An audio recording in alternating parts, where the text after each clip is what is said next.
Hey guys, and welcome back to this channel. In this video, I'll be showing you guys how you can add mods and CC to your games in The Sims 4. So first, you're going to copy and paste all of your CCs to Documents, Electronic Arts, The Sims 4.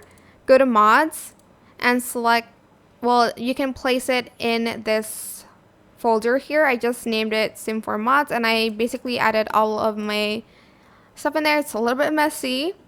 Then when you're in the game, select Options, select the Game Options one, and go to Other, and make sure this is allowed. You can also view the custom content that you have, then select Apply Changes, and it's going to tell you to restart your Sims 4 game, and once you've loaded it, all of the custom content, will be there, and the mods as well. And that is it. I hope this tutorial is helpful for you guys. Don't forget to like, comment, share, and also subscribe to this channel if you haven't done that already. If you have any more questions, just leave it in the comment section down below. I will try my best to answer them all for you guys.